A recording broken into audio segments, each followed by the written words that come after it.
We're live. What's up, YouTube? We're here with our Wednesday show. This show is a bit of a special show because instead of talking about something that's going on, we're going to talk about Tau specifically and Tau tactics.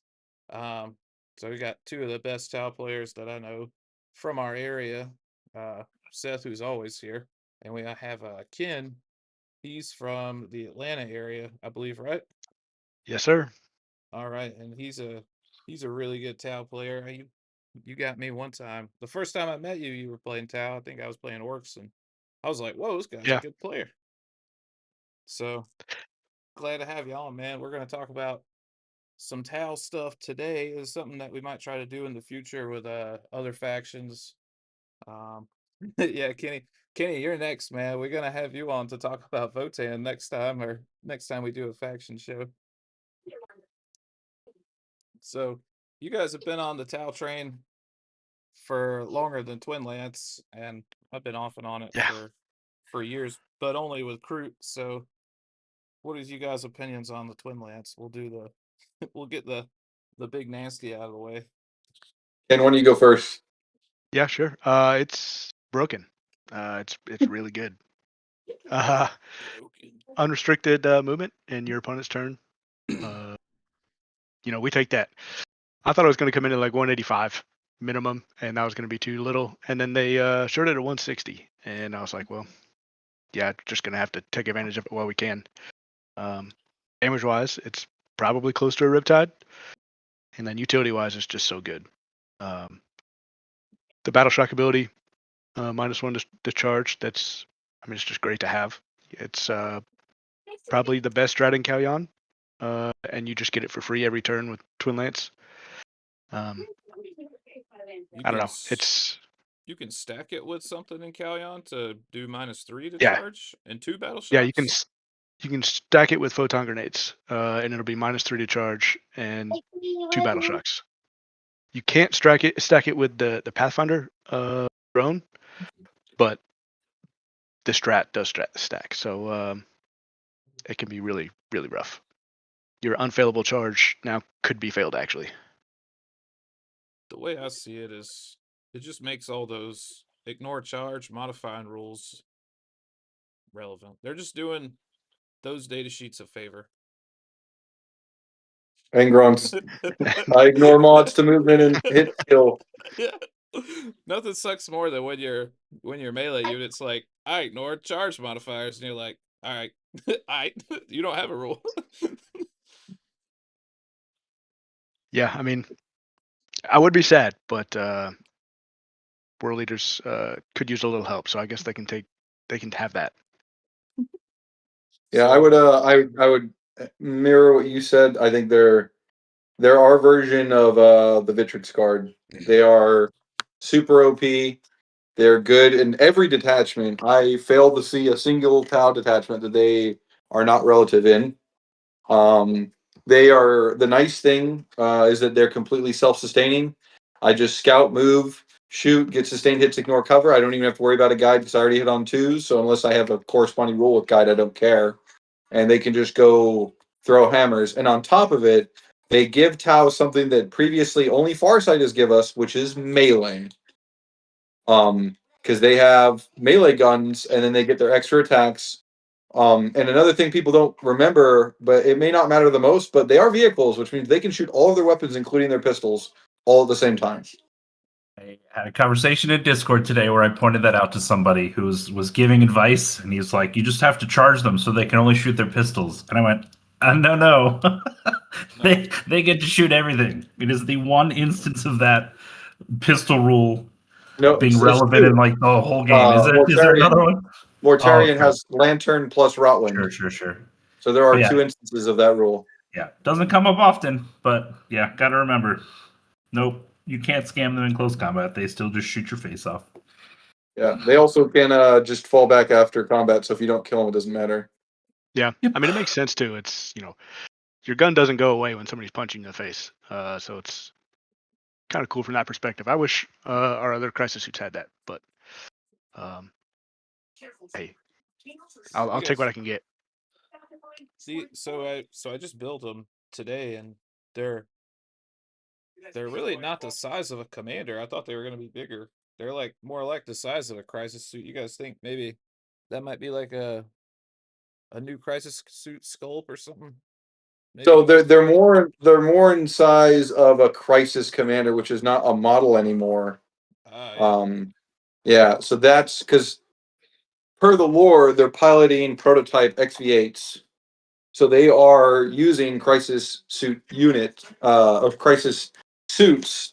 They just have modified for specific ramifications, which is why they end up with how they are. I think that ends up giving us a good purview of how we think that they like why they're sized that way. Because like Mike Foldstar is like slightly taller and wider than them. Yeah. Are you guys surprised they didn't make him be able to lead a unit? Since No, they I'm are not at all. no. No. I don't know that we need more leaders for crisis suits. What we have is pretty good.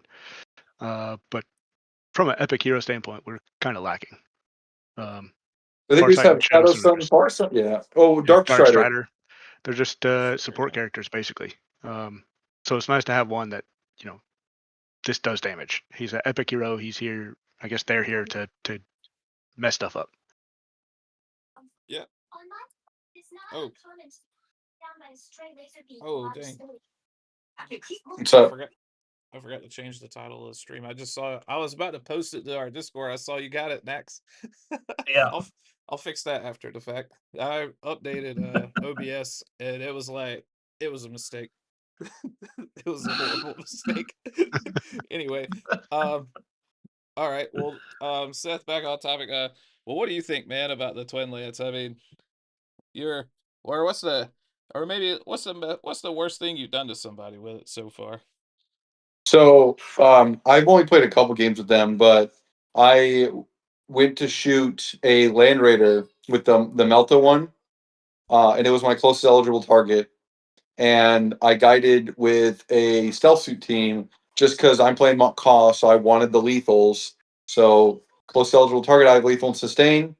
2 shots. I rolled a 6 and a 1, rerolled the 1 into a 6, and got 2 lethal, 2 sustains into a Land Raider, and just melted that bad boy right up front. Oof. I'd say that's probably the best. There was another kind of funny one where I went hazardous with the Ion into 8 bound and ended up with 2 lethals, 2 sustains, and 4 hits, which becomes 6 hits, and then the 2 lethals, and ended up with 6 wounds. Just melted a 8 bound squad. But I was kind of like they by volume they'll because they have like a bajillion guns for some silly reason. So. Yeah. I got a shard launcher and a pistol on everyone. I got a drone, and then I also got like my special gun per dude. So they each have 4 weapon systems with the drone for guns. But yeah, I mean they do pretty well. I mean the other thing is like that little hope that dies in my opponent's face when he's like, "Oh, I charge a warglaive, I did no damage," and I go, "All right, well I'm gonna leave combat now, and I'm gonna go fuck off in another direction and kill something else." But thanks, man. Yeah. Or They tried to strike. I somebody told says, him. I want to screen off so you can't wrap it on this objective. It's like, okay, you have to come out 6 more inches if you want to stop me from ending up on that objective this turn. They just always force bad decisions from your opponent. There's just not there's no correct decision, basically. I get a unit or I get primary. It's your pick. What points do you guys think they'd have to be a not an auto include? Anything that exceeds 225, it becomes at least a discussion. Above 250, it becomes an actual decision point for me. Is Yeah, that I'm pretty from like similar. is that what Which is detachments? wild since they're at 160. Oh, it's way too cheap right now. You're, Yeah, you're they talking should about be. adding 80 points and still probably taking them. Yeah, 190 to 200 is probably where they should be at the very least. Even 225 would be fair, in my opinion. Yeah. Yeah, my original guess on seeing the data sheet was they'd release it like 180 and everybody'd freak out, deservedly, and they'd end up floating around 220 area, and I would take it every time. 160 is criminal, but we'll Yeah, take it's it our for now. version of Victrix Guard for now. Yeah, I mean, Yeah. I won't complain. I'm going to use it. It seems like You have to, right? what do you guys think? This is kind of an aside, but This seems like. You think G-Dub's doing this shit on purpose, where they release a busted data sheet and then they clap it after like people had time to buy it? They don't clap it; they fix it. They know what they're going to fix it at. They release the thing, they sell out of it, then they make it what it was always originally meant to be. I feel like So it's left hand and the right hand not communicating. Um, they come up with a cool model, and it's a sick model. And somebody in the back end makes a bunch of cool rules for it, and then the playtesters get it and they're like, "Oh, this is crazy broken." But at that point, all the stuff's already written down. It's already released. Essentially, they just haven't pushed print, right? Um, and so then we end up with the broken stuff that somebody said this would be cool, and it is cool. Just yeah, not fair. yeah, they Yeah, I mean it's been happening for years and years and years, so it's kind of hard to continue to think that it's not at least a little intentional. Sure. yeah. I mean, that's really aggressive points for 160, but the Yeah. the stealth suit buff they were talking about. Or there were rumors that they might buff the stealth suits back to 3-mans. I wondered I if don't think maybe, so. yeah, I wondered if I would maybe love that that. was like a compensation or something, but I don't know. Um, Ken, what detachment are you pushing for comp right now, man? Working on Monka a little bit. I don't know if this opens Kalyan back up. I think when the stealth suit got nerfed, that sort of took away just enough trash that Kalyan wasn't as good as it was before. Because previously your trash was just good enough where you could stay alive to turn 3 and kill people with it. So I think the first thought for anything has got to be Monka.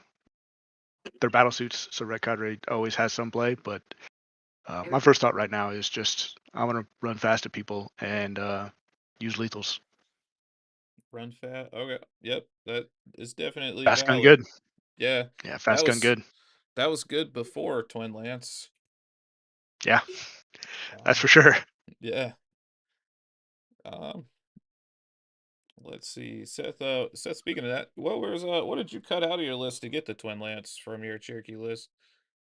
So from my winning Cherokee list, I dropped one Piranha and my Plasma team, which was originally what I thought they would cost, because together that's 185 points. So I thought they'd be around somewhere around there. Um, since they ended up being cheaper, I also ended up dropping my Farsight Marksman to bring in a squad of Kroot, and then I brought on the Twin Lance behind that too. Okay. Um, yeah. Mentioning Kroot, what is you guys' opinions of Kroot and the Kroot hunting pack or even an auxiliary cadre? I think I it's think just like the mass horde uh, list that we saw for guard. It does kind of the same thing. It's death by 1,000 cuts. Um, the biggest weakness I see is that it really struggles to deal with like 2+ armors. yeah. Yep. I still really like the 27 gorillas backed up with 6 tanks. Just nice to have that much meat and charge into stuff. And I feel like they punch up. But like Seth said, the issue is 2-up armors, especially if they've got access to AOC. It's just so difficult to chew through.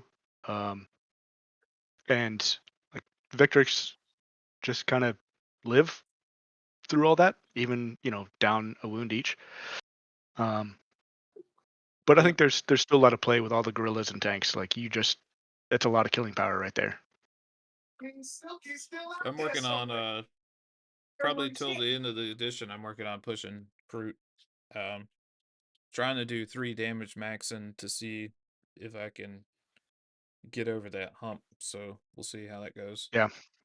Um, I've tried it with a lot of gorillas, and I've just went back to the 3x3 rampagers just because generally the 6-man generally they don't all make it into combat because they're so slow. So Yeah. see That how that is goes.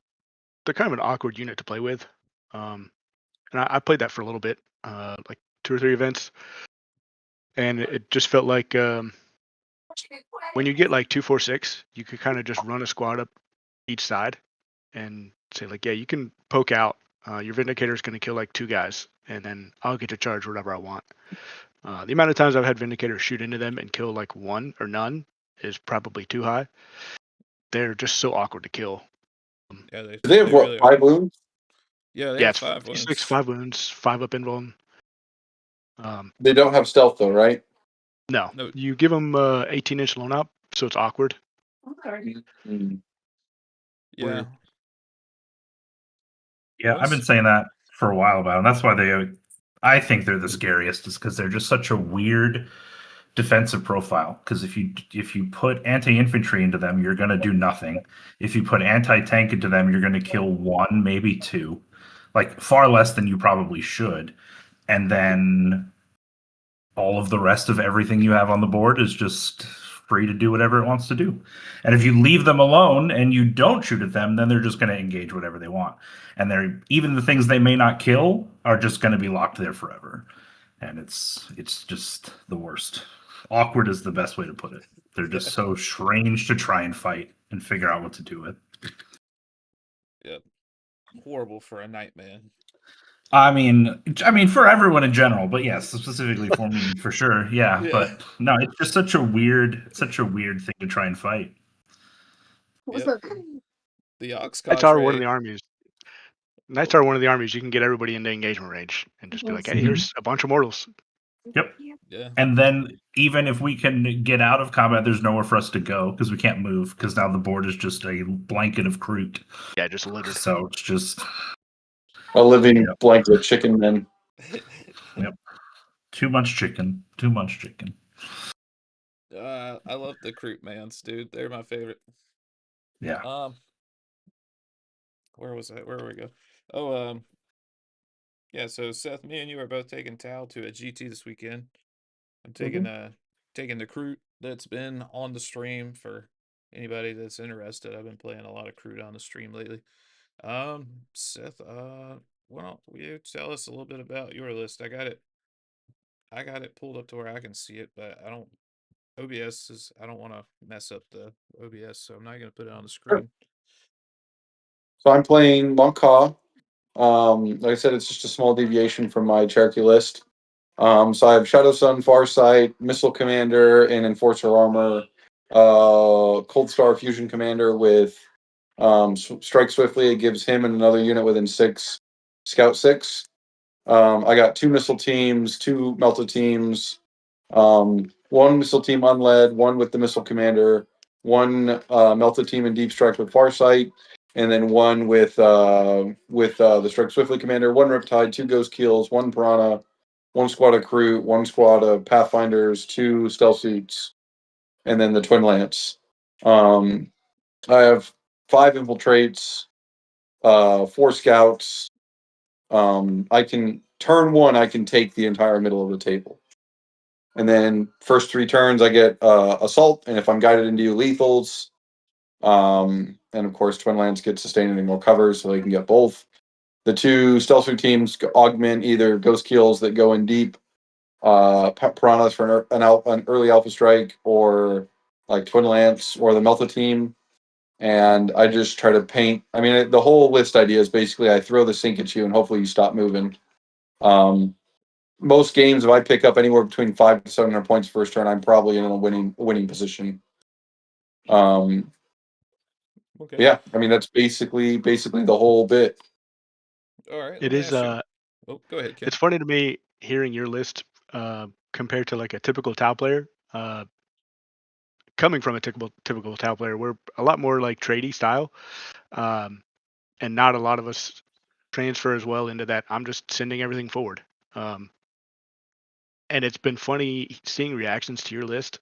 Like, how did he do that? There's no way he won with this. I'm like, look, he loves to just run at you and do a bunch of damage. He's good at it.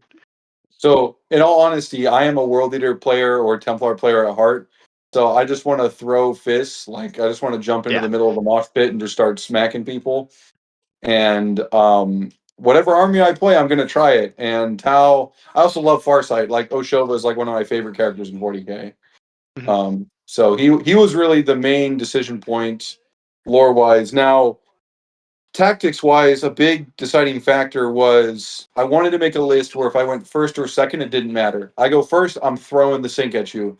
I go second, I can scout to safety. You have to move out, and then I can engage anything that came forward because I've scouted, I've infiltrated, I've pre-game staged everywhere I want to be to shoot anything that comes forward.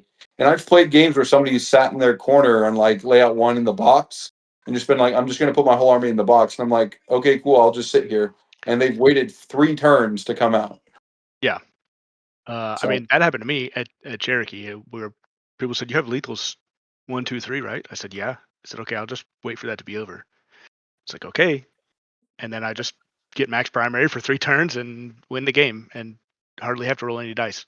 I had the same thing happen to Cherokee. You know, he was just like, "Oh, that was a bad idea," and I was like, "Well, yeah, because it's Yeah. like 47-12."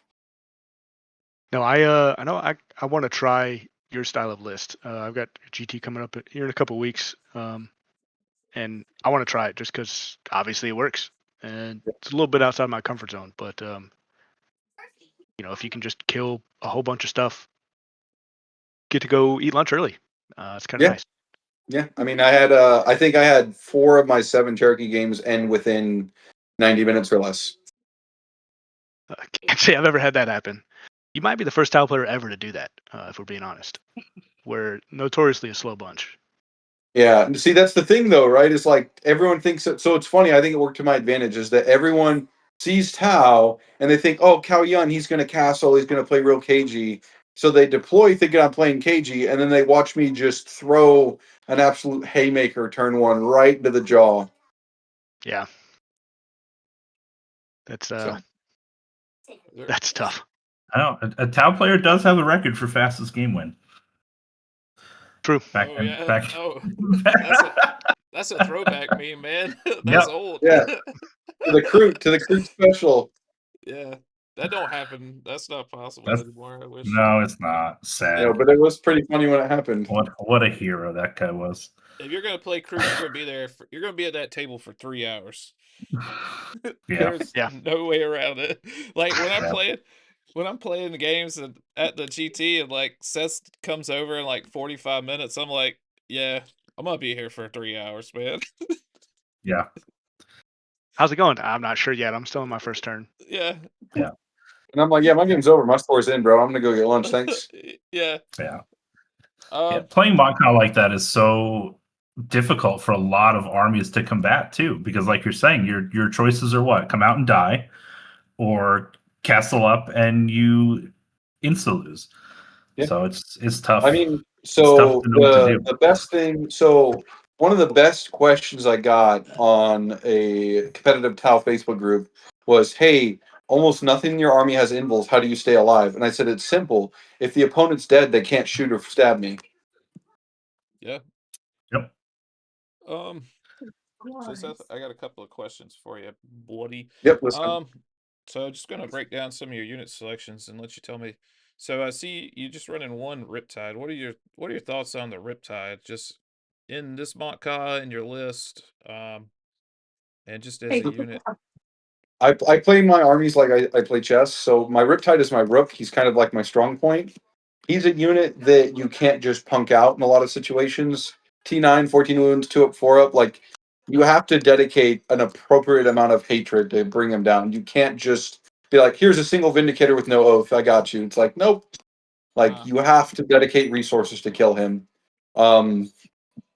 Also, what I'll do, and I'll give away the keys to the kingdom there, is I often will put him dead center on the line, right in my opponent's face, with my scout commander, and then I will scout the Riptide to safety if I don't go first. If not, I'll scout him right towards the middle.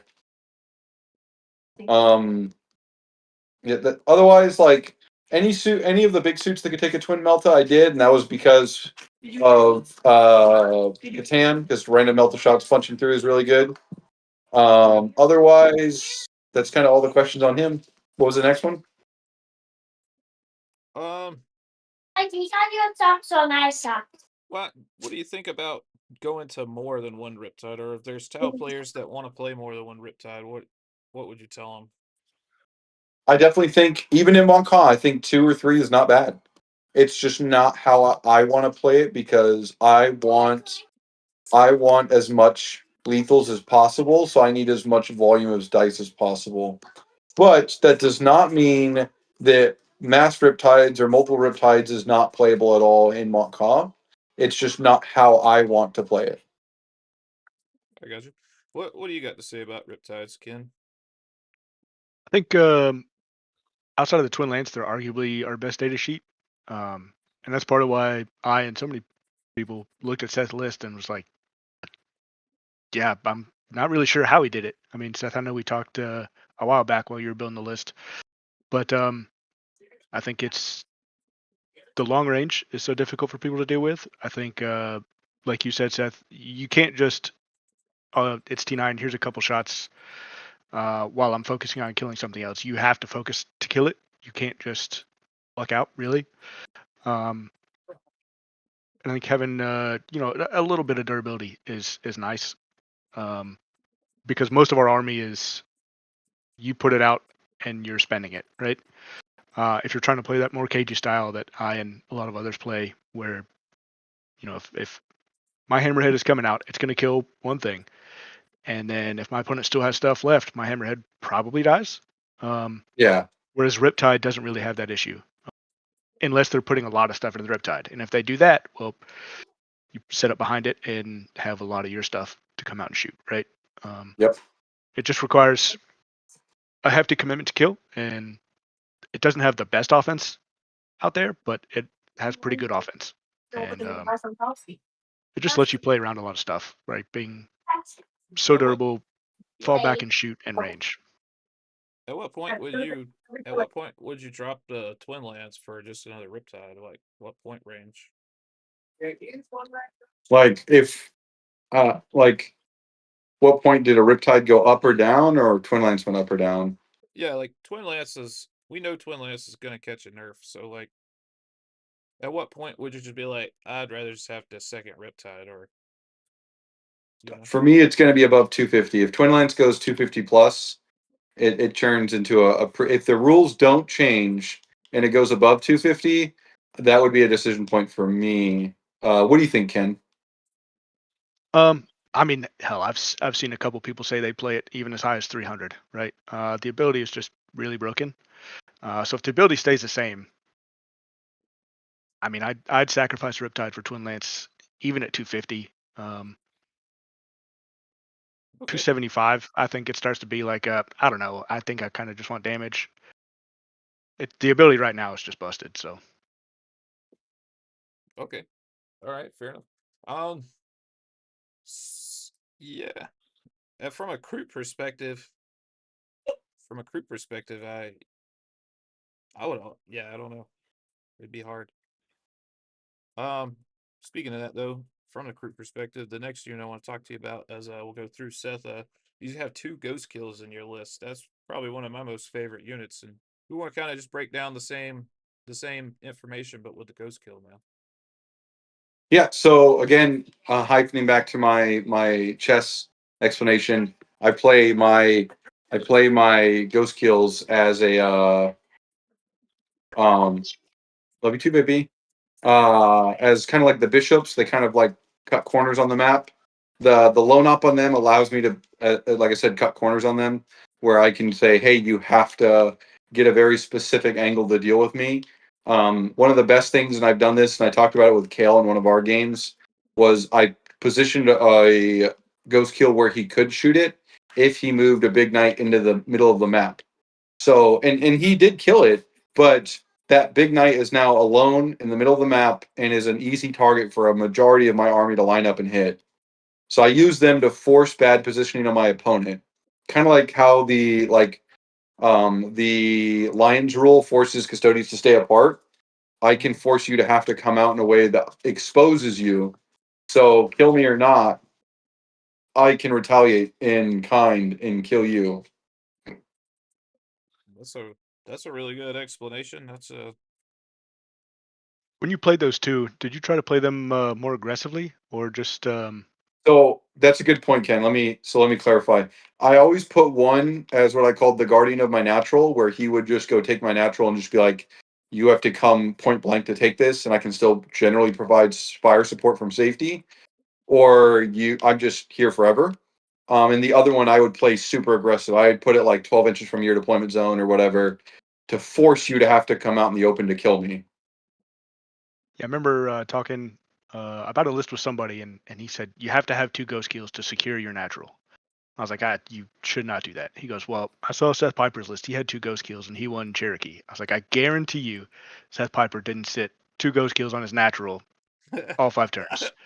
I promise you, he did not do that. No, Bro. I'd use one. And in some games, I wouldn't even use. I wouldn't use either. I would take my Farsight marksman and I would deploy him on my deployment and I would just advance him over there. Yeah. Yeah. Normally, if I did that in the way that we're talking about it, what I would do is I would take my ghost kills and I would play double pressure on your natural. So I would go double pressure on your natural with ghost kills with my stealth teams for support or my piranhas for support if you had heavy armor. And then I would take my Farsight marksman to go to my natural, or alternatively, and I did this in one of my games, I did Commander Shadow Sun to support the ghost kills, both for spotting and the natural reroll ones and the Melta. And then I put the Farsight marksman to my natural. Yeah, I typically I play 1, which restricts it a little bit more than running 2, but especially on like search and destroy deployments, the ability to just kind of stick it on your opponent's natural with some pathfinders maybe, and just run up and shoot into their deployment zone. It's really difficult for people to deal with. Mhm. They're too tanky. They're too beefy, especially with the blanks, to just keep them back doing nothing. They have to be in my opinion, that's the best thing to do with them. Just get them up in your grill and make people worry about them. And then even if they Yeah. drop somehow, again, your opponent's wasted a whole turn not leaving their deployment zone because they had to kill a ghost kill.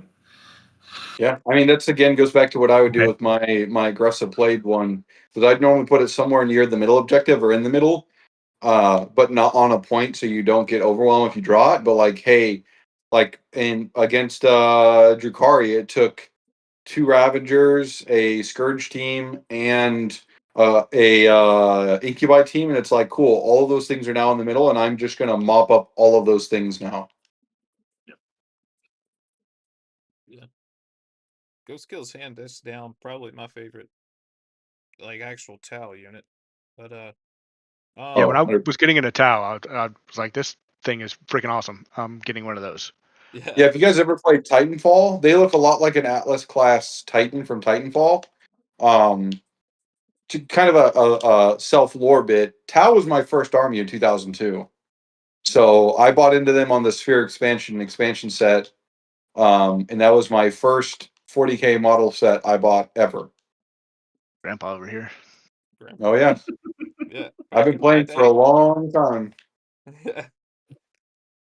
It's about the time I bought my Whirlwind because I thought it was cool. It Oh. wasn't good back then either. So. that didn't. Yeah. Oof. Oof. Seth, I notice you're not taking any broadsides. Just so we hit the broadside. What's your thoughts on broadside? So I love the broadside as a model. It's probably one of my other favorite ones because it just looks like a mech suit, which is kind of like why I like Tau in general. But I have 2 of them. I've played 2 of them as 2-1, as 1-2 or 2-1, and like they're good, but I felt like anything I could get from them with the rail cannon, I could get from something else at a lower point cost that's more maneuverable. And they have such a low movement speed that like after I lose assault, they just kind of lose their selling point to me.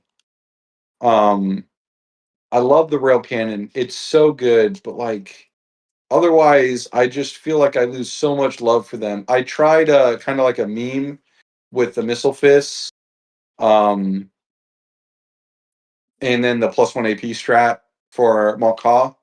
But even then, like 722 ignore cover, it's kind of like I would rather just have the rail cannon. Oh, by the way, Ken, Irene says hi. Tell her I said hi Uh, back. I will. I will. The only good interaction with the broadside is the Filmopane just absolutely stunts like Doombolt and stuff, but like it's just not worth. I really hate that because I have two beautifully painted ones, and I pinned it. So I took the front of the rail cannon, I cut off the front of the rail cannon, um, and I took a singular missile fist, so that sits where the front of the rail cannon would. That way I can play either the rail cannon or twin missiles on them. That's a good Um, idea. it's beautiful. I love it. And then otherwise, like they're a beautiful model. I love them. I love their kit. I think they're amazing. So the second best Good. Tau, yeah, the second best Tau guy at Cherokee, I got to play him, and Yep, I saw. he had two broadsides, and I thought they were annoying as all piss to deal with. I don't think I ever actually killed him. I just decided to tag him and leave him there the whole game. So Yeah, 8 wounds, 2 up armor is kind of annoying to deal with for sure. And I mean, it, he should be playing them with shield drones. They should have 9 wounds. well, I believe you can have two shield drones, so you could Yeah. have 10 No, wounds, I believe. You can't duplicate drones. Oh, okay. Well, I need to tell John I've messed my list up then. Yeah, you should. I'm fairly certain you can on the broadside. Oh, maybe you can on them. I think for most things you can't. I know most things you But can't, but yeah, I was It wondering. depends on the model. It let me do it without flagging me, so I don't know. That don't always mean anything. Like I played Kevin the other day with my Trader Guardsman's, and I was trying to shoot him with the leader's plasma pistol, and Kev's like, they don't have a plasma pistol. I'm like, yeah, they do. I built it, and they really don't.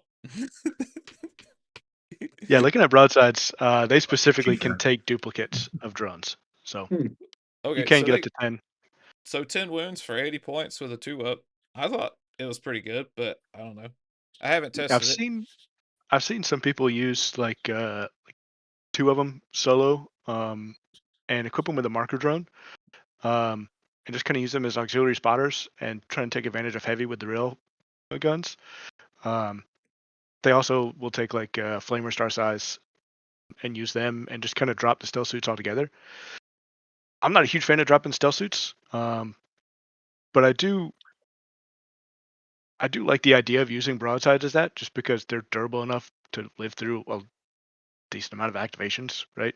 2 up armor, 8 wounds, up to 9, 10. It's just kind of annoying for people to deal with. Like you said, Justin. It's the 5-inch move for me is just, it's so difficult to play around. Once you lose assault, ideally the game's won, but if it's not, then they're just kind of stuck where they're at. And that's gonna be hard to play around. I played. Well, go So ahead, I played Chris. 2 games. I played 2 games into Brian's Tau this past Sunday, and he had two solo broadsides in Strat Reserve, and they would just walk on, have the line, and that was frustrating. Mostly because there's just so many guns already on the table, and then 2 more walk on, and it's just kind of a demoralizing experience. We're like, okay, now we have 2 more railguns on the table. This is fantastic. So that's. I mean, I've seen them used to fairly decent success that way as well. But I will say that I spiked a conversion beamer and took out a Riptide in one round of shooting, and that was pretty fantastic. That was the only good thing that happened in either of those games, though. So, Yeah. The best part I about mean, conversion beams. yeah. So I so don't Ken, think I think like riptides are good. They're cool, but like or broadsides, I mean, not riptides. But like I would rather have either another ghost keel or another riptide than two broadsides in most games. Yeah, I I can agree with see you. the argument for the Ghost Keel for sure. Like the broadside's cool. Like now, I will say in experimental cadre, the broadside was neat because of the extra strength and AP strat. where I just go, hey, I only have 3 guns, so like, yeah, they're cool, they all gain hazardous, but like I'm shredding a Marine team and I feel no pain against mortals anyway. But Yeah, like, I like that in experimental, but that's like the one nice part yep. about experimental. Because I go to strength 8, I go to AP2, I'm 2 damage, I ignore cover, hitting on 3s, and then like if I fail one of my 3 hazardous, I have feel no pains anyway. Yeah. So, yeah, I mean, what you said you was the 3rd unit you had questions about? Oh, yeah, we'll just kind of break down the whole thing. I'm just let me just see yeah, broadsides. I don't think there's anything really else to say about broadsides. You guys are kind of low on them in mock call because they only move 5. Mhm. So is that something that's not something you would consider in your list, in your mock call list either, Ken? No, I don't think so. Okay. It's cute, but All right. Yeah, the next unit, I mean, so like just kind of break it down your list, Seth. The stealth suits are pretty the 2 units of stealth suits are pretty self-explanatory. We talked about the ghost kill. Um, the sun forges, again, they're pretty self-explanatory. You're doing a cold star with 1 and farsight with another one. Is that right? Yep, yep. And the Farsight team goes in deep strike. They're kind of my rapid response unit. Like Land Raiders, Knights, Angron, Fulgrim, any Primarch, like that's their target. They're gonna try and drop in 9 away with Farsight doing the free strat thing, and then come in and kill that priority target. Also, another thing that tactic wise, I'll point out, if you want to, at the start of the shooting phase, if you want to do the I +1 AP, what I would do is I would target a missile team and then target Farsight's unit with the stratagem. The only requirement is they have not yet fired, and they are an eligible unit to fire. Um, and that way I can use Farsight's ability to make the strat free and still use the strat. Because most of the time I only need it on like one thing. Okay. So Now that's something that tactics wise to consider. you mentioned I'm pretty sure I know the answer to this, but you're not really in mock call, you're not really trying to rapid Ingress Farsight, are you? Oh, 100%. He is the primary rapid ingress out of the 2 units I put in reserve. Okay, so you're saying you are doing rapid Ingress with him. Oh, Is that 100% every time. okay? So that's not even a question then. So that's the way I would play mine. But I thought maybe with mock call, with the advance and shoot, maybe you wanted his presence on turn 1. So that's not the case. No, I don't feel like I need it turn 1. I have Okay. the Cold Star Commander with the scout move for turn 1 activation if I need it. And Okay. then I So also have like Shadow Sun. I have a bajillion other units that can answer armor or any like big targets turn 1 that are not Farsight. okay. So I understand then. So I guess the next biggest question then, or if like a unit choice would just be, why the missile suits when they're only AP1? So, uh, so again, the strat for +1 AP really strong turn 1 through 3. It's the only Okay. time we can use it. Secondly, full hit rerolls into full strength units and ignore mods, so I can fish for lethals. And lastly, like it just shreds any marine style body, like not even a problem. Like, oh, cool, even Vitrix cards, AOC on 1 activation, you can't on 2, and I'm gonna take all of them down. And then it gets even better with the commander because the commander will hit on 2s with full reroll. So I'll roll, and anything that's not a 6, I'm rerolling. And mostly with the unit, I do the same as well. Okay. yeah, I mean So they're just kind of a guaranteed like, here's 10 to 12 saves every time, AP2 damage 2. You're gonna fail half these probably. okay. So that's a pretty strong combo for Montcalm. Like, what what do you guys think about the viability of them outside of Montcalm? I think I they're think they're fine in certain matchups or certain armies. I think they're fantastic in retaliation cadre as well. Yeah, 100%. That's about the 2 detachments I'd run them in. In red cadre, you can put the uppy downy enhancement on them and use the enforcer so that they get AOC in from ranged shots, and you can kind of just pick them up and put them wherever you want. You don't have to waste fire and fade on them because you just get a tight angle. You'll get cover, you'll get AOC, and your opponent can't really retaliate effectively. As long as they don't get tagged, they just kind of move around the map, mopping up stuff. I think it's great in there. Okay, and you're running them with an enforcer commander for the AOC, is that right, Seth? Yeah. Okay.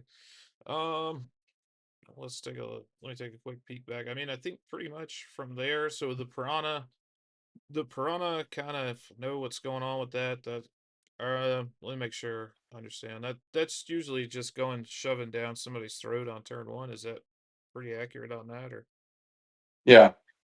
yeah? All right. All right. No piranhas live past turn 2. Yeah, I'm like, Yeah, they don't typically live. I'm No. almost, I almost love certain. I love dropping them. I love dropping them last and just wherever my opponent puts something. I'm like, remember, I can go 29 inches turn 1. It's melt to 4. I don't know if I would place there. And like, maybe not. Mm, I will coin flip it. You put your Vindicator down, it could just die. Yeah. man.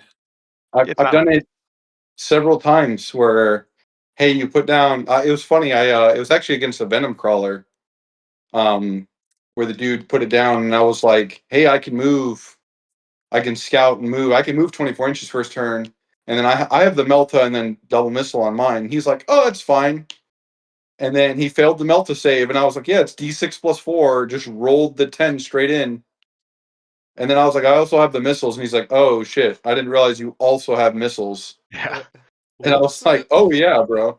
They were when the I was playing Calgon a lot. They were my favorite tool for getting people to back off because I was like, I will coin flip this. It's a 60-point unit. If you want to risk your Vindicator, you can do that. And then most of the time, they would not risk their Vindicator and buy me an extra turn to just stage and get to sustained hits. Yeah. Did you guys ever hear tell of the? I forgot that you could put them in units, right? So Yep. Can. Yeah. I remember hearing about a 9 piranha list somebody was Yeah, playing. Piranha. Yeah, is that still a thing, or is that still alive, or is that just a meme? People That's joke it's around about it a little bit, but I think two is you can move block a lot with two. You can close lanes down. And then they still have plenty of good shooting power. So like I think there's a world that like a 2-man and 2 1-mans is like totally viable. I also think like 2 2-mans is not out of the question either. I can just close. There's so many maps where I can just close down a lane, and if you don't have fly, I could just keep you in a corner. Uh, You one guys day really, I want to show up to an RTT with 9 Piranhas and just say, hey, good luck. I don't know how good it is, but I want to try it. It's I heard it was It's good, not terrible but with the yeah. right engagement. All right, you guys have thoroughly sold me on piranhas. I feel like my crew need to requisition one. They need to steal one wherever it is. Yeah, yeah, they're for gonna sure. steal them. Those are the urban crew. They steal the piranhas. Um, all right. There's a guy I played with in Minnesota that had a really cool crude army, but it had a bunch of Tau units, but they were all converted to be Kroot. So it was like Kroot Yep. piloting crisis suits and Kroot piloting piranhas.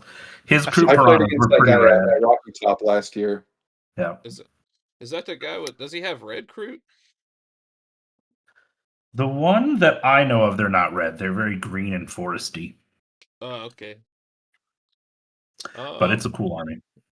All right, let's see what other choices we have here. I mean, pretty much everything else is pretty self-explanatory. The Twin Lance is like auto-populates. We talked about the Enforcer, so you're running one missile suit without a commander, so I guess they're more like a throwaway, maybe a more liberal piece. So I guess the last thing we could talk about is Shadow Sun. It's the reroll one aura, the random melt a gun she gets, and then also like I've used her to spot for units I don't care about AP. Where it's like, yeah, Riptide's AP3. If you have a 3-up, 5-up, I don't give a shit. So I'm just gonna spot anyway. And then that way I get the +1 bliss skill, and then like, yeah, you have cover, but like you're still on your invul anyway. Yeah. Oh. I mean, She's I've done also the same nice. with go ahead. She's also nice where if you're using the extra AP strat, if you want it on 2 units shooting into one, you can just stick her in the middle, and that 5-up triggers twice. So if you've got decent odds to get a CP back. Yeah, it's true. I've had to explain that a couple times because it's based on targets. Yeah. Um, Whoa, this is but new yeah, to me. oh yeah, so like if I target her and a ghost kill, because I did this at Cherokee. I target her and a ghost kill. They're both right next to each other. I roll double fives, and I'm like, I still only get one back, but I still get a roll twice. Okay, that's pretty dope. Yeah. Yeah. Yeah, All because right. her rule isn't stacked to a limit of one. The CP regeneration is stacked to a limit of one, so that doesn't change.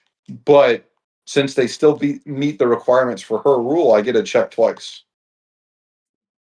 All right. Is Shadow Sun like an auto include for using? For me, no, but I mean, I can't like Monka. I think has a play. I mean, like for lore reasons, like I always consider not playing her and just playing Farsight.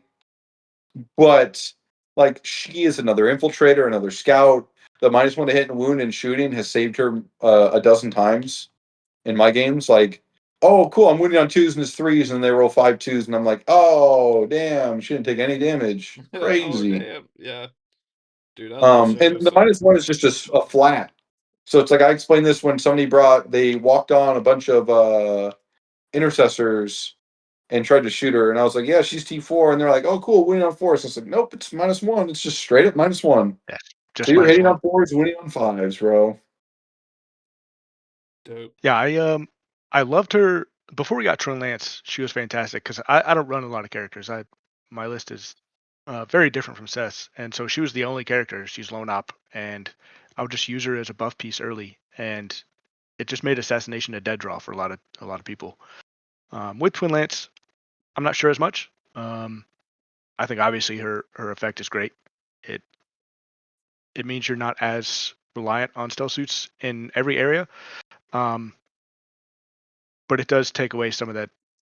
I have one character that you can't possibly get to, so you have to redraw that or just hold on to it and hope, right? I think her ability is just very good. Yeah, she's been a favorite of mine in crude armies because all of her buffs work on crude as well. Yeah, there's not many of those in the Tau range that also work on Groot. Yeah. True. That's why when Twin Lance came out, I was like, this is a Kroot model. He hits on twos. But anyway. Well, Ken, you mentioned that your list is very different than Seth's. I don't have a way to see it on paper, but you wanna tell people how Yeah, you yeah. would build a mock call list?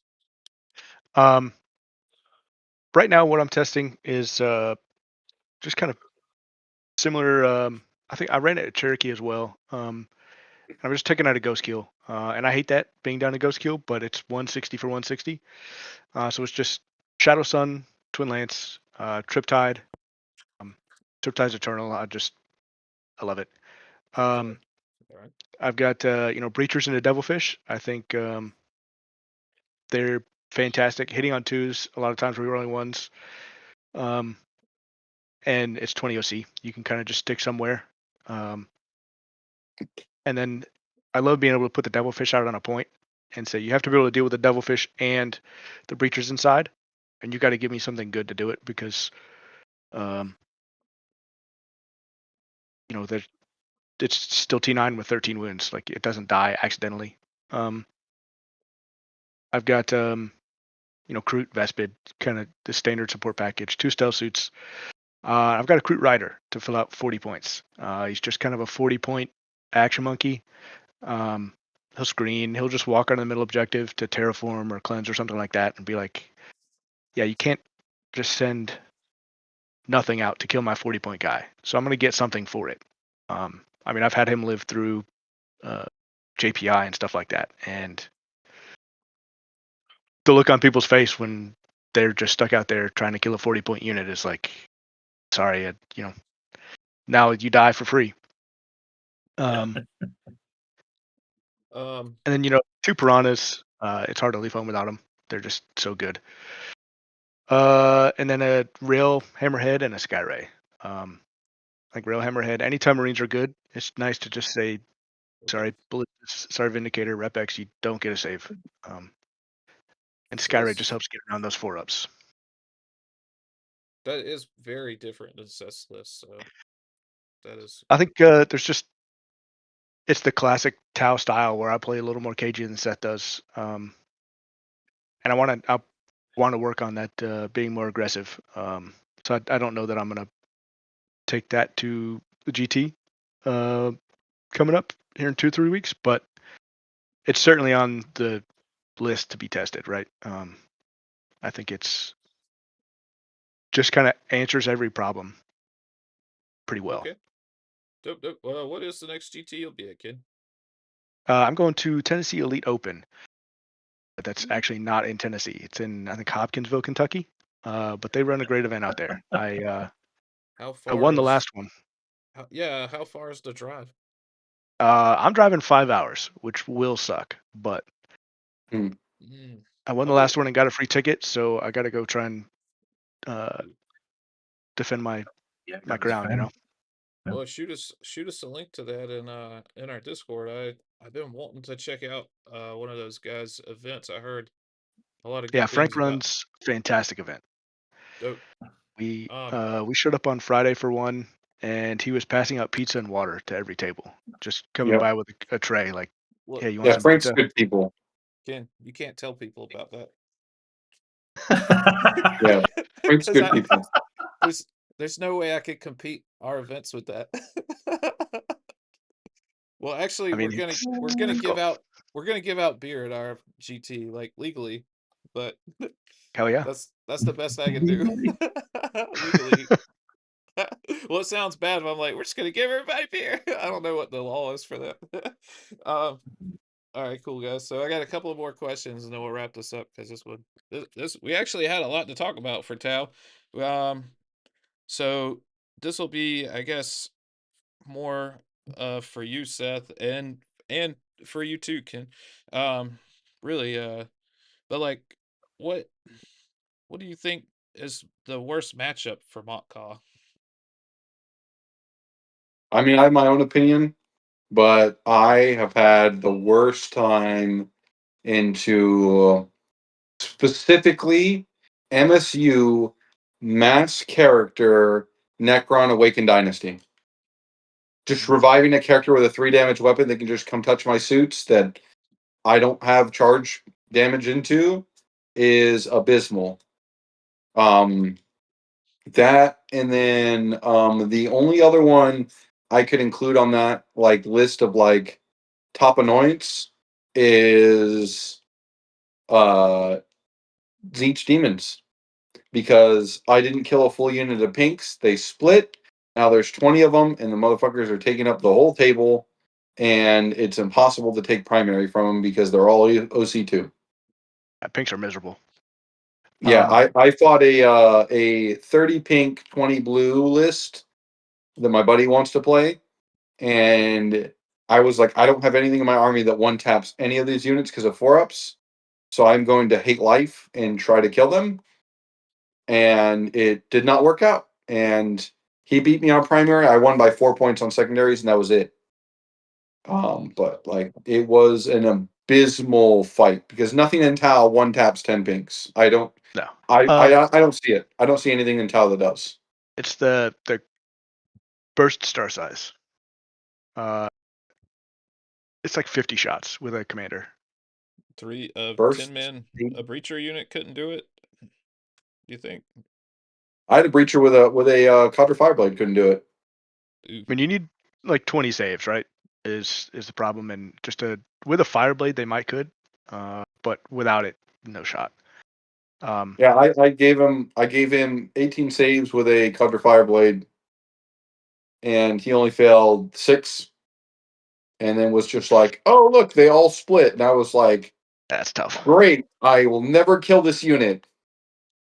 Yeah, The I think trick- the burst star size, especially in like Ret Cadre where you can give them sustain too, they will one tap pinks. I mean, I had them one tap Necron Warrior Brick. So Do they sustain 2 against 10 or more? 11 or more. So probably they can't be the first activation into pinks. But again, Hmm. it is 50 shots. You're on their infantry, so it's 6-2-1. 3-0-1s. The AP is irrelevant against demons, but yeah, Yeah, for sure. All But right. their pinks are what? AP, or their toughness 3 or 4? they're 3. So 3. the Yeah, so strength 6 does matter. So that I'm assuming that was with Ret Cadre then. yeah. Yeah, so I played against them with experimental, and I did what you probably think was where I did the strat for a +1 strength. I don't care about the AP, but I did +1 strength, Yeah. so I could wound them on 2s, but it was not enough damage to convert to kill them. And even if it was, like, immediately facing down 3 Lords of Change with 12/3/3 was not where I wanted to be in the world. No, not at So all. I mean, those 2 are probably the worst I can think of for Tau.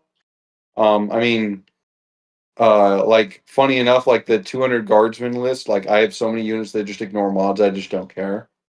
We And we go lost ahead. that one for sure.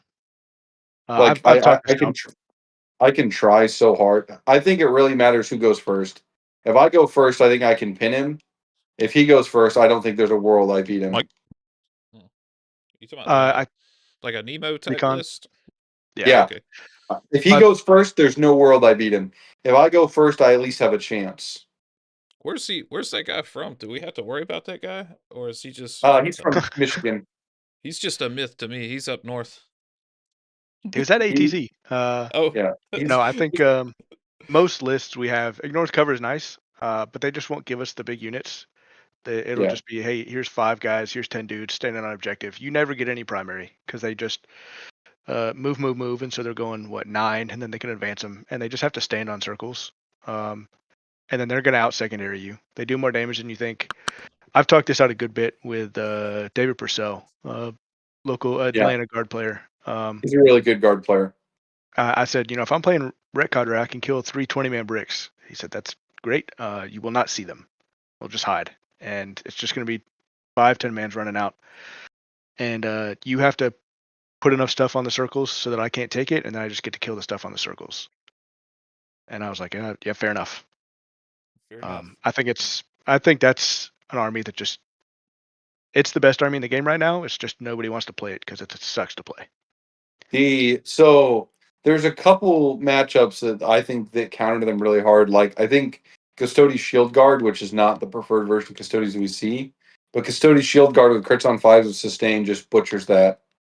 Like Well, I one of think my buddies only plays that list.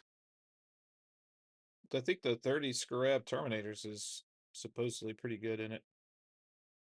It might be.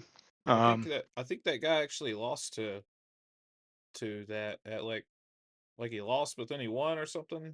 I don't remember how it went, but Back yeah. on the Tau bad matchups, I think melee pressure is one for most people. And we're just sort of in luck where we're in a meta where melee pressure is very bad because Catan exists. And so that sort of suppresses it for us. That's part of the reason I think Tau's in a very good spot. Because you just don't have to put in that mental effort to screen and stay away and worry about threat ranges. Most of the time you're going to come up and there's going to be a victory squad, or there's going to be 1 or 2 scary melee squads or something, and you just have to make sure that's not connecting on anything important. And once you're past that, you're good. When EC is good, when Blood Angels are good, it gets to be difficult. Not impossible, obviously, because there's still power armor bodies. We kill that pretty well. But Yeah. having somebody else in your face, which is what we're trying to do, is get in somebody's face. It just puts the onus on you to figure out the problem. And that can be difficult. Feel no pain, Calgar is dead. So that I feel like that helped me a lot as a recruit player. Yeah, imagine so. I've had Calguards walk through my army just like just get wrecked. But all right, so you guys, so Ken, you're saying melee pressure is a sore spot, and then Seth, you're saying Necrons, Awakened Dynasty specifically, and Tzeentch demons. Yeah, I think the Awakened Dynasty might be my own little bias, but that's just outside of that, like, yeah, 100%. How do you deal with Star Shatter? That's probably like the most meta thing that we actually like would see. I Our don't have any opponents. issues with Star Shatter. Like, I don't, like, I've talked to a lot of other Tau players, and they're like, oh, I've had a million issues with Star Shatter. And I was like, I don't see it because, like, anything they expose, I just through volume will kill. And anything they don't expose, I'm just like, I don't care about because I have loan up. You're not fast. You're not going to come hit me. Um, and if they are fast, I'm just like, well, I don't really see what you're doing that's killing me. Like, what are you going to kill me with? A DDA? Like, what does a DDA kill on my list efficiently? Ghost kill? I'll blank. I don't care. A crisis suit team? Like, I'm 5 wounds a man. Like, you're taking 2 wounds a piece to kill me. Like, it just doesn't seem like it trades well. And then anything else on my list, like, you're just having to get close to me. So I just don't have the same issues that I've heard people complain about when it comes to like DDAs or Star Shatter. Um, Funny enough, my championship game at Cherokee was against Star Shatter, and I had my Melter commander pick up the Nightbringer like that. I did 32 damage to a Nightbringer or to a Void Dragon right up front. Reroll Nice. damage against marked vehicles, cool. Um, and then the Nightbringer and the King became impossible to kill, unfortunately. But like I just killed everything else. If you have 3 units, like I'll just feed you a suit team every turn and just keep you in combat. You're stuck there forever. I don't care. Yeah, I think that's sort of our solution to Necrons is we can kill one just fine. If you start stacking them, then we're just able to kill around it. And then, the Nightbringer is fantastic, but you do still need points to win the game. And if he's got to stand on that objective to score you points because your flayed ones are dead or any of the other random trash they have, that just sort of helps us out a lot. And we can kill the rest of that stuff very efficiently. DDAs can always scam you on 4-ups. I mean, that's happened, I'm sure, to everybody. But they're T9, so they're not very difficult to kill. It can be annoying because the move after being shot strat, but that means that they're putting resources into a DDA, which, like Seth said, is not super efficient into a lot of our stuff. And then they have to move out, and they don't get dev wounds again, and they don't get any of those benefits. So I mean, obviously, Necrons are good. Catan are very good, but we just kind of kill around it and force them to use their expensive stuff to play the game. I mean, Yeah, if you're holding the point with the King or Nightbringer and that's all you can do, like that is not a position that the Necron player wants to be in. No. And probably one of the funniest things was like, here's my ghost kill. You cannot take this point from me unless you want to come all the way on the middle, which means then whatever's left gets shot at by the rest of my army. So yeah, that's true. They gotta get the DDAs pretty close to you to get you off your natural. So yeah, I never lost my natural in our game, so I was just like, you can take whatever else you want. I don't care, but you're not taking my natural. well, Seth, you mentioned that a lot of Tau players don't share your sentiment about Star Shatter. Or what advice would you give Tau players that are having a hard time with dealing with Star Shatters or Necrons in general?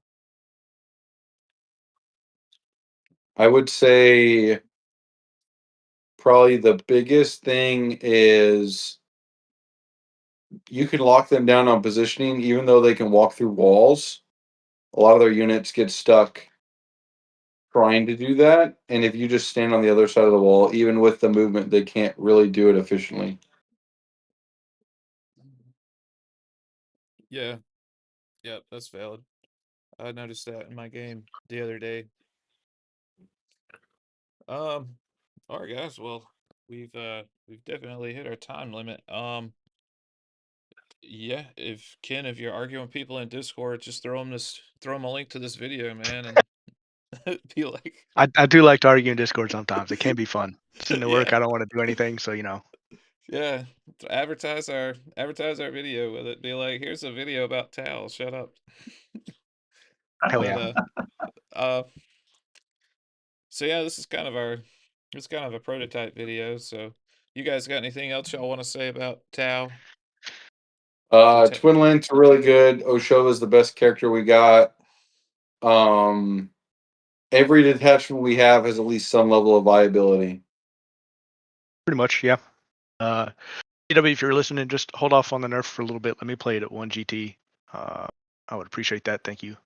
I want to have fun Yeah, with my toy. I agree. Because yeah, he was an expensive model, man. It was like 90 something bucks or something, was it not? Yeah. $110 is Yeah. the MSRP. I traded some Tyranids for mine, so luckily I didn't have to pay for it. But ugh. Um. All right. Well, anything else? You guys got anything else you want to add? Nax, you got anything you want to add? No, no, I don't think so. All right. I got a question for Nax. What do you think the best Tau unit is for killing knights? The Kroot Carnivore. Honestly, it's the best Tau unit for enabling the death of a knight I have found to be Pathfinders. Ooh. Because they just scout up into your shit, and then for some reason they just don't die, and then you just live in this weird spot of not being able to get past them, and then the rest of the Tau army just blows you off the table. So I'm gonna say Pathfinders. All right. All right. Well, Seth, you want to tell about our sponsor and your coaching, bud? Yeah, 100%. So, we're sponsored by Billy's Beaver Removal here in the Pest Animals, South Carolina. We can go get them removed for you. We're also sponsored by 4GS Gaming. Come enjoy some friendly neighborhood gaming here in Augusta. We're running an event through 18 and 19 April there. Unfortunately, I won't be out there because of my job requirements, but it'll be a great event. It's at a very friendly space. And then I offer premier 40K coaching. I'm in the top 50 in the world, the top 100 in the US. I won Cherokee this year, so there's my accolades to prove where I am in the world. And I can assist you with wherever you are, whatever army you want to play. One of my friends that I'm coaching wants to play Imperial Fists, the Emperor's Shield detachment specifically, and I've made it a personal mission of mine to make that detachment viable through him, which I will do. So if you're interested, I can make whatever army, whatever detachment you want to play. I'll make it work for you. Um, Do you otherwise, I offer would say, go ahead. do you offer a money back guarantee for that?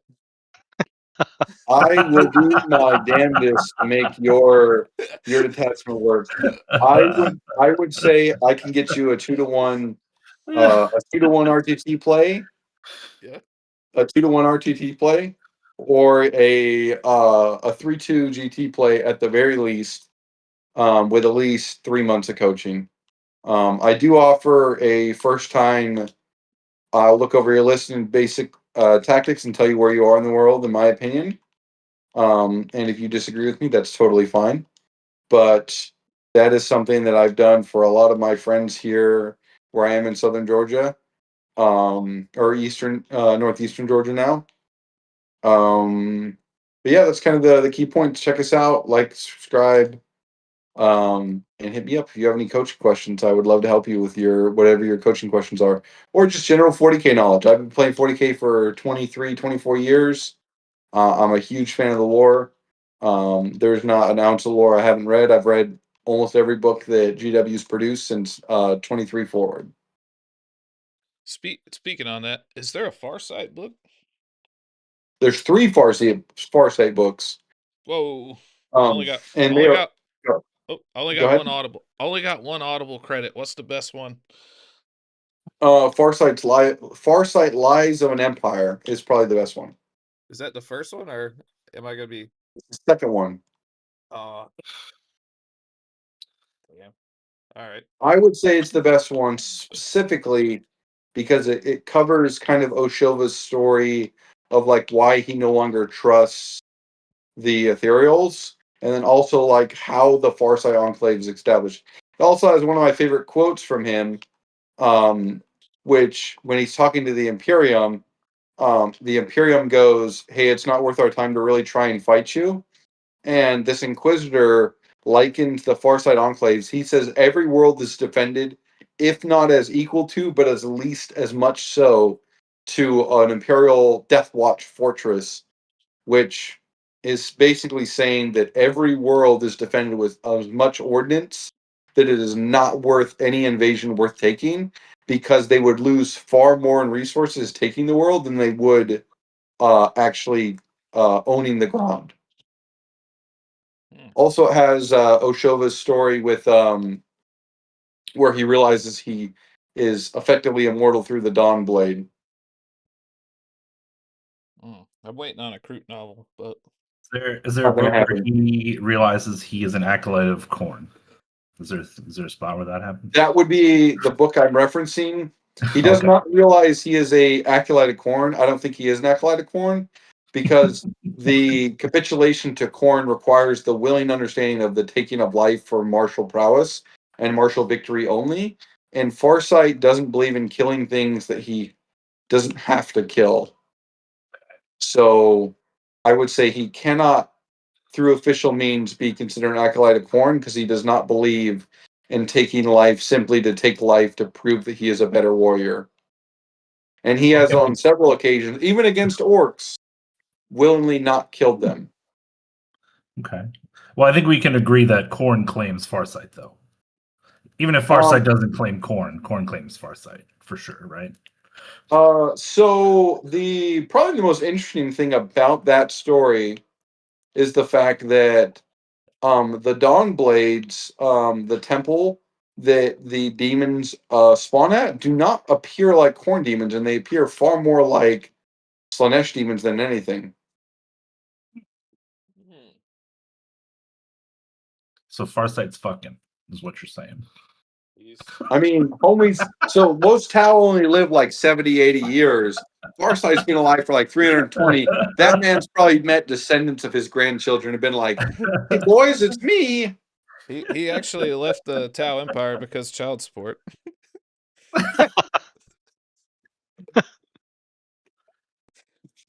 Enjoy your communist utopia like that. Yeah. He's like, he gets the letter in the mail. Oh God! All right, guys. Well, 26 million space bucks for child support. yeah, time to start a new empire. I'm gonna remake my empire with blackjack and hookers. In my empire, we hit people with swords. All right, guys. Yeah, I think we'll end it there. Press the YouTube buttons for more content like this for other factions besides Tau. So yeah, we'll see you guys later. Thanks for watching. Hell yeah.